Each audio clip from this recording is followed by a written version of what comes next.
നമസ്കാരം മക്കളെ. ഇന്ന് തയ്യാറാക്കിയിരിക്കുന്നത് മീൻ കൊണ്ടൊരു റോസ്റ്റാണ്. മീനെന്ന് വെച്ചാൽ ചൂട, നെത്തോലി, കൊഴുവ എന്നൊക്കെ പറയും കേട്ടോ. ഇതുകൊണ്ട് ഇങ്ങനെ റോസ്റ്റ് ഉണ്ടാക്കാൻ കാരണം 2 ദിവസം നമ്മൾ മീനൊക്കെ വാങ്ങിച്ച് ഫ്രിഡ്ജിൽ ഇതേപോലുള്ള ചൂടയൊക്കെ വെച്ചിടും ഇതിനൊരു ടേസ്റ്റ് വ്യത്യാസം വരും. അപ്പോൾ ഈ ടേസ്റ്റ് വ്യത്യാസം അറിയത്തില്ല ഇങ്ങനെ നമ്മൾ റോസ്റ്റ് ചെയ്ത് കഴിച്ചാൽ കേട്ടോ. നല്ല രുചിയാണ്.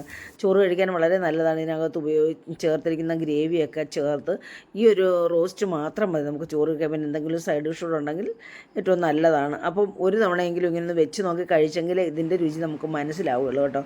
അപ്പോൾ ഈ ചൂട കഴിക്കാത്ത കുട്ടികളൊക്കെ ഇത് നല്ല ഇഷ്ടത്തോടെ കഴിക്കും. കാരണം ഇതിനകത്ത് മുള്ളും ഒന്നും എടുത്ത് കളയണ്ട, ഡയറക്റ്റ് എടുത്ത് കഴിക്കാം. അപ്പം നമ്മളിത് ഇതിനകത്ത് കുറഞ്ഞ ചെറിയ ചൂടയാണ് നമുക്ക് കിട്ടിയത് കേട്ടോ. കണ്ടില്ലേ, വളരെ കുഞ്ഞാണ്. അപ്പോൾ ഇതിൻ്റെ തലയും വാലും പിച്ചി എടുക്കുന്നതാണ്. എനിക്കത് പറ്റില്ല കേട്ടോ. അപ്പം ഞാൻ നല്ലത് വെട്ടിത്താൻ എടുക്കുന്നുണ്ട്, എളുപ്പമാണ്. തലയും വെട്ടി, പിന്നെ എൻ്റെ സൈഡിലൊരു ചിറകുണ്ട്, അതും വെട്ടി, വയറും ഇങ്ങനെ ഒന്ന് പിടിച്ച് ഇങ്ങനെ ഒന്ന് കട്ട് ചെയ്ത് തലയും കട്ട് ചെയ്യുമ്പോൾ ഈ മീൻ പെട്ടെന്ന് നമുക്ക് വെട്ടിയെടുക്കാം കേട്ടോ. ചെറാന്ന് നമുക്ക് വെട്ടിയെടുക്കാം. പരിചയമുള്ളവർക്ക്, പിള്ളേർക്കും മറ്റുള്ള അറിയാൻ പാടില്ലാത്തവർക്ക് ഇത് ബുദ്ധിമുട്ടായിരിക്കും കേട്ടോ. അതിൻ്റെ വാലും എടുത്ത് അതിൻ്റെ ചിറകും എടുത്ത് കണ്ടില്ലേ, ഞാൻ പെട്ടെന്ന് വെട്ടിയെടുക്കുക. അതിൻ്റെ തലയും വെട്ടി ഓരോന്ന് കണ്ടില്ലേ, ഇതേ രീതിയിൽ അങ്ങ് വെട്ടിയെടുക്കുക. അപ്പോൾ ഇത് വെട്ടാൻ വലിയ പാടൊന്നുമില്ല. അപ്പോൾ അറിയാൻ പാടില്ലാത്തവർക്ക് വേണ്ടിയാണ്. 1-2 പേര് എന്നോട് ചോദിച്ചിട്ടുണ്ടായിരുന്നു ഈ മീൻ വെട്ടുന്നതെന്ന് കാണിച്ചു കൊടുക്കണം, അതുകൊണ്ടാണ് കേട്ടോ. അപ്പോൾ നമ്മളെല്ലാം നടുങ്ങി വെട്ടിയെടുത്താൽ ഉപ്പും ഒക്കെ ഇട്ട് നല്ലതുപോലെ തേച്ചിൻ്റെ പുറത്തൊരു ഒരു ചുണ്ണാമ്പ് കൊണ്ട് അതെല്ലാം കളഞ്ഞെടുത്തിട്ടുണ്ട്. പിന്നെ ഇതിൽ ചേർക്കാനായിട്ടൊരു വലിയ കഷ്ണം ഇഞ്ചി കട്ട് ചെയ്ത് വെച്ചിട്ടുണ്ട്. 10-12 വെളുത്തുള്ളിയും എടുത്തിട്ടുണ്ട്. പിന്നെ വലിയ സൈസ് ആയതുകൊണ്ട് ഒരു സവാളയും എടുത്തിട്ടുണ്ട്. അപ്പോൾ എത്ര സവാള നമ്മുടെ ഇഷ്ടത്തിന് ചേർക്കാം കേട്ടോ. ഇതിപ്പോൾ ഈ വലിയ സവാള ഒരു 3 സവാളയുടെ വലിപ്പമുണ്ട് ഇതിന് കേട്ടോ. അപ്പോൾ ഇത് മതി നമുക്ക്. അപ്പോൾ ഈ സവാള കട്ട് ചെയ്തതെന്ന് പറഞ്ഞാൽ നമ്മൾ നല്ലതുപോലെ സ്ലൈസ് ചെയ്ത് ഈ കുനുകുനാന്നരിഞ്ഞെടുക്കാം. നമുക്ക് ചോപ്പർ ഉണ്ടെങ്കിൽ അതിനകത്തിട്ട് ചോപ്പ് എടുക്കുന്നത് നല്ലതാണ്. ഇപ്പോൾ തന്നെ ഇതിന് മേളിൽ കൂടി ഇങ്ങനെ ഇതേ രീതിയിൽ നല്ല രീതിയിൽ ചെറിയ രീതിയിൽ കട്ട് ചെയ്തിട്ട് പിന്നെ വീണ്ടും അത് നമ്മൾ ഇങ്ങനെ കട്ട് ചെയ്തെടുക്കാം. ചെറിയ പീസസാണ്, കുനുകുനാന്നിങ്ങനെ കട്ട് ചെയ്തെടുക്കും കേട്ടോ. അപ്പോൾ നമ്മൾ ഇതേ രീതിയിൽ കട്ട് ചെയ്യുന്ന ഒന്നുകൂടെ നല്ലത്. അല്ലെ നമ്മൾ ഈ ചോപ്പറിനകത്തൊക്കെ ഇട്ട് കട്ട് ചെയ്യുമ്പോൾ അതങ്ങ് ചതഞ്ഞ് അരഞ്ഞൊക്കെ പോകും. അതിൽ നല്ല അത് ഇഷ്ടമുള്ളതുപോലെ ചെയ്തോ, ഉള്ളതുപോലെ ചെയ്തോ കേട്ടോ. ഞാനിപ്പോൾ ഇതെല്ലാം തലങ്ങും വലങ്ങും എല്ലാം ഇതേ രീതിയിൽ കട്ട് ചെയ്ത് എന്നിട്ട് ഒരെണ്ണവും കൂടെ നമ്മൾ ഇതിങ്ങനെ കട്ട് ചെയ്തെടുക്കുന്നുണ്ട് കേട്ടോ. അപ്പോൾ നമ്മുടെ ഇഷ്ടത്തിന് ചേർക്കാം. അപ്പോൾ എല്ലാം കട്ട് ചെയ്തെടുത്തിട്ടുണ്ട്. നമുക്കിനി ഇതിനകത്ത് ചേർക്കാനായിട്ട് പുളി വേണം. അതിന് ഒരു നാരങ്ങ വലുപ്പത്തിൽ പിഴുപുളി എടുത്തിട്ടുണ്ട്. അതിലേക്ക് നമുക്ക് വെള്ളം ഒഴിച്ചൊന്ന് ലൂസാക്കി വെക്കാം. കറി തയ്യാറാക്കുമ്പോഴത്തേന് ഇതെല്ലാം അലുത്ത് വരുമല്ലോ. അതിനുവേണ്ടി നമ്മളിതൊന്ന് ജ്യൂസാക്കി മാറ്റി വെക്കുന്നുണ്ട്. ഈ സമയത്ത് നമ്മൾ പാൻ അടുപ്പയിൽ വെച്ച് 1 ടേബിൾ സ്പൂൺ വെളിച്ചെണ്ണയാണ് ചേർക്കുന്നത്. നമുക്ക് അധികം വെളിച്ചെണ്ണ ഒന്നും ഇതിന് ചേർക്കേണ്ട ആവശ്യമില്ല. 3 ടീസ്പൂണാണേ. അതിനകത്ത് ആദ്യം കുറച്ച് കറിവേപ്പില ഇട്ടു. എന്നിട്ട് നമ്മൾ ഇഞ്ചി വെളുത്തുള്ളി നല്ലതുപോലെ ചതച്ചിട്ടുണ്ടായിരുന്നു കേട്ടോ. അതാദ്യം ഇട്ട് നമ്മളിതിനകത്തൊന്ന് മൂപ്പിക്കുന്നുണ്ട്. ഇത് നന്നായിട്ട് മൂക്കണം, മണം വരണം. അതാണ് അതിൻ്റെ ടേസ്റ്റിൻ്റെ ഹൈലൈറ്റ് എന്ന് പറയുന്നത്. അപ്പോൾ നമ്മൾ വെളുത്തുള്ളിയും ഇഞ്ചിയും ഒന്ന് മൂത്തതിന് ശേഷം നമ്മുടെ അരിഞ്ഞ് വെച്ചിരിക്കുന്ന കുനുകുന അരിഞ്ഞ് വെച്ചിരിക്കുന്ന നമ്മുടെ സവാള ഇട്ട് കൊടുത്താൽ ഒരു 1/4 ടീസ്പൂൺ ഉപ്പും ചേർത്തായിരുന്നു കേട്ടോ. ചേർത്ത് നമ്മളൊന്ന് വേവിക്കത്തില്ല, പിന്നെ വഴന്ന് മൂക്കണ്ട, സോഫ്റ്റ് ആയാൽ മതി കേട്ടോ.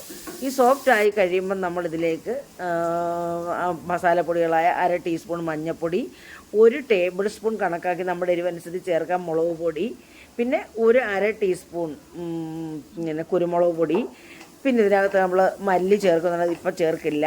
പിന്നെ നമ്മളിതിനകത്ത് ഉലുവാപ്പൊടിയും ചേർക്കുന്നത്. നമ്മൾ ഗരം മസാലയോ അല്ലെങ്കിൽ പെരിഞ്ജീരകമോ ഒന്നും ചേർക്കുന്നില്ല. നമ്മൾ മീൻ വെക്കുന്ന അതേ മസാലകളാണ് വെച്ചാൽ നമുക്ക് പെരിഞ്ജീരകം വേണം ചേർക്കാം കേട്ടോ, നമുക്ക് ടേസ്റ്റ് ഇഷ്ടമല്ല. പിന്നെ ഇതിനകത്ത് നമ്മൾ പിഴിഞ്ഞ് വെച്ചിരിക്കുന്ന പുളിയും ചേർത്ത് നമ്മുടെ പുളിക്ക് അനുസരിച്ചുള്ള പുളി ചേർക്കാം. പിന്നെ ആ പുളിവെള്ളം തന്നെ നമ്മൾ കുറച്ചും കൂടെ ചേർത്ത് ഒഴിച്ച്, അപ്പോൾ പുളി ആവുകയും ചെയ്യരുത് കേട്ടോ. പിന്നെ മീനിന് എന്തായാലും പുളി പിടിക്കണമല്ലോ. നമ്മൾ ആവശ്യത്തിന് ഉപ്പും ചേർത്ത് നമ്മൾ 1/4 ടീസ്പൂൺ പിന്നെ സവാള വഴറ്റാനായിട്ട് ഇട്ടായിരുന്നു. എന്നിട്ട് ഒരു 1/2 ടീസ്പൂൺ ഉപ്പും കൂടെ ചേർത്ത് നമ്മൾ ഉപ്പൊക്കെ ഉണ്ടോ എന്ന് നോക്കിയിട്ട് പിന്നെ പാകത്തിനകത്ത് വെള്ളം നമ്മൾ ചേർത്ത് കൊടുത്തിട്ട് ഈ സമയത്ത് നമ്മൾ മല്ലി ചേർക്കുന്നത് കേട്ടോ. ഇനി ഇത് മൂത്ത് വരാനുള്ളതാണല്ലോ, എണ്ണയ്ക്കകത്ത് വഴന്ന് വരാനുള്ളതാണല്ലോ. അന്നേരം പിന്നെ അതങ്ങ് മൂത്തോളും. അപ്പോൾ പിന്നെ നമ്മൾ ഇതിനകത്ത് കുറച്ച് വെള്ളവും കൂടെ ഒക്കെ ചേർത്ത് കൊടുത്ത് നമ്മളിനി ഈ ഇതെല്ലാം ഒന്ന് തിളച്ച് എണ്ണ തെളിഞ്ഞ് കഴിയുമ്പോൾ നമ്മൾ കഴുകി വൃത്തിയാക്കി വെച്ചിരിക്കുന്ന നമ്മുടെ മീൻ നമുക്ക് നെത്തോലി മീൻ ചൂടാന്നാണ് ഞങ്ങൾ പറയുന്നത് കേട്ടോ. അതങ്ങോട്ട് നിരത്തി ഇട്ട് കൊടുക്കാം. നിരത്തി ഇട്ട് കൊടുക്കുമ്പോൾ നമ്മുടെ ഈ സവാളയുടെ പുറത്താണല്ലോ ഈ മീൻ വീഴുന്നത്. അപ്പോൾ നമ്മൾ ഇനിയും ഇതിൻ്റെ പുറത്തോട്ട് ഇടുന്നതെന്ന് പറഞ്ഞാൽ സൈഡിലുള്ള ആ ഗ്രേവിയൊക്കെയാണ് ഇതിൻ്റെ പുറത്തോട്ട് ഇടുന്നത്. അടിക്ക് കൂട്ടി ഇളക്കത്തില്ല നമ്മൾ, കാരണം ഈ സവാളയുടെ പുറത്താണ് ഇത് കിടക്കേണ്ടത്. അല്ലെങ്കിൽ ഡയറക്റ്റ് ഇതിനകത്ത് വീണാൽ നമ്മുടെ മീനൊക്കെ കരിഞ്ഞു പോകുമല്ലോ. അതുകൊണ്ട് ഈ സൈഡിലുള്ള സവാളയെ ആ ഗ്രേവി എല്ലാം ഇങ്ങനെ അങ്ങോട്ട് തൂത്ത് അതിൻ്റെ പുറത്തോട്ട് ഇട്ട് കൊടുത്ത് നമ്മുടെ അടിക്ക് പിന്നെ മീൻ പറ്റാതിരിക്കത്തക്ക രീതിയിൽ സവാളയുടെ പുറത്താണ്, ആ ഗ്രേവിയുടെ പുറത്താണ് ഈ മീൻ കിടക്കുന്നത് കേട്ടോ. അപ്പോൾ നമ്മൾ വൈറൽ മീൻ വറവൊക്കെ ഉണ്ടല്ലോ, അതേ രീതിയിലാണിത് ചെയ്യുന്നത്. നമ്മളിത് റോസ്റ്റാണെന്നേ ഉള്ളൂ. ഇങ്ങനെ അങ്ങോട്ട് നമ്മളെല്ലാം ഇങ്ങനെ ഇട്ട് നമ്മുടെ അടിഭാഗത്ത് നമ്മൾ ഇളക്കുന്നതില്ല കേട്ടോ. അങ്ങനെ ഇളക്കുകയോ ചെയ്ത് ഇളക്കിയാൽ നമ്മുടെ മീൻ ചട്ടിയിൽ പറ്റിയിരുന്ന്, ഇത് ഫ്രൈ പാനാണ്, പറ്റിയിരുന്ന് കരിയും. അപ്പോൾ നമ്മളിങ്ങനെ തത്തിപ്പൊത്തി വെച്ച് കണ്ടില്ലേ, നമ്മുടെ ഇതിൻ്റെ പുറത്തെല്ലാം മസാലകളെല്ലാം നന്നായിട്ട് പിടിച്ചിട്ടുണ്ട്. നമ്മളിനി ഇത് അടച്ച് വെച്ചിട്ട് 2-3 മിനിറ്റ് നമുക്കിതൊന്ന് വേവിച്ച് ഈ വെള്ളമെല്ലാം ഒന്ന് പറ്റണം, വെന്ത് വരണം, വേവണമല്ലോ. അപ്പോൾ കുറച്ച് കറിവേപ്പിലയും കൂടെ അതിൻ്റെ പുറത്തിട്ടിട്ട് നമുക്കിതൊന്ന് അടച്ച് വെച്ച് ഞാൻ പറഞ്ഞ പോലെ 2-3 മിനിറ്റ് നമുക്ക് വേവിക്കാം. ഇടയ്ക്ക് നോക്കണം കേട്ടോ, അടിക്ക് പിടിക്കുന്നു. കണ്ടില്ലേ, തിളച്ച എൻ്റെ എണ്ണയൊക്കെ വീണ്ടും അടച്ചു വെച്ചു. അങ്ങനെ പല കണ്ടിന് ഞാനിനി ഇളക്കി മറിച്ചിടുവാണ്. നമുക്കന്ന് 2-3 പ്രാവശ്യം മറിച്ചിടുമ്പോൾ ഇത് ഉടഞ്ഞു പോകുന്ന മീനാണ് കേട്ടോ. മറിച്ചിടുമ്പോൾ നമ്മൾ പ്രത്യേകം ശ്രദ്ധിക്കണം, അത് ഉടഞ്ഞു പോകും. ഇത് ചെറിയ കുഞ്ഞ് ചൂടയുമാണ്.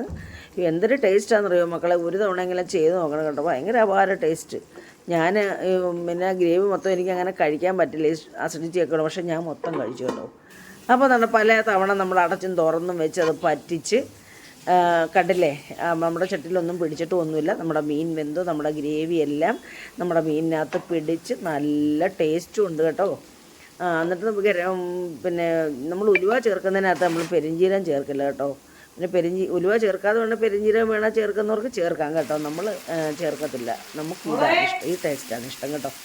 അങ്ങനെ നമ്മുടെ ഇതെല്ലാം നമ്മുടെ വെള്ളമെല്ലാം പറ്റി നമ്മളിനി തുറന്ന് വെച്ചാണ് ഇതൊന്ന് തിരിച്ചും പിരിച്ചും വിട്ടൊന്ന് റോസ്റ്റാക്കി എടുക്കുന്നത്. കണ്ടില്ലേ, ഡ്രൈ റോസ്റ്റാക്കി എടുക്കും ഇത് കേട്ടോ. അപ്പോൾ നമ്മുടെ മീനെല്ലാം നമ്മുടെ ഡ്രൈ റോസ്റ്റായിട്ട് വന്നിട്ടുണ്ട്. കണ്ടില്ലേ, ഭയങ്കര ടേസ്റ്റാണ് കേട്ടോ. അപ്പോൾ നമുക്കിനി ഒന്ന് നമ്മൾ ഈ ചട്ടുകം വെച്ച് മറിച്ചിടുന്നതെന്ന് വെച്ചാൽ നമ്മുടെ തടിയുടെ സ്പൂൺ കൊണ്ട് പറ്റുന്നില്ല കേട്ടോ. അതുകൊണ്ടാണ്. അപ്പം നമ്മൾ അധികം കുത്തി പിടിക്കാതെ എടുത്താൽ കുഴപ്പമില്ല. അപ്പോൾ പിന്നെ നമ്മുടെ ഇതെല്ലാം നമ്മൾ സെർവിങ് പ്ലേറ്റിലോട്ട് അങ്ങ് മാറ്റി, എല്ലാം മൂത്ത് വെള്ളമെല്ലാം പറ്റി എല്ലാം മൂത്ത് ഡ്രൈ ആയല്ലോ. അപ്പോൾ നമ്മളിനിയും സെർവിങ് പ്ലേറ്റിലേക്ക് മാറ്റുവാണ്. മാറ്റിയിട്ട് നമുക്കിത് സെർവ് ചെയ്യാം കേട്ടോ മക്കളെ. നല്ല ടേസ്റ്റാണ്. ഞാനാണിത് കൂടുതലും കഴിച്ചത്. എല്ലാവരും കഴിച്ചു, പക്ഷേ അതെല്ലാം എന്നത്തേക്കാൾ കൂടുതൽ ഞാൻ കഴിച്ചു. ഞാൻ സാധാരണ വറുത്തതൊന്നും അങ്ങനെ കഴിക്കാറില്ല കേട്ടോ. അപ്പോൾ എല്ലാവർക്കും ഇഷ്ടപ്പെട്ടാണെന്ന് വിശ്വസിക്കുന്നു മക്കളെ. ഇഷ്ടപ്പെട്ടിട്ടുണ്ടെങ്കിൽ ഒരു തവണയെങ്കിലും നിങ്ങൾ ഇങ്ങനെ ചെയ്ത് നോക്കുക ചൂട കിട്ടുമ്പോൾ. പിന്നെ കുട്ടികളൊക്കെ എല്ലാവരും ആവശ്യപ്പെടും ചൂട ഇങ്ങനെ ചെയ്താൽ മതി എന്ന്. അത്രയ്ക്ക് രുചിയാണ് കേട്ടോ.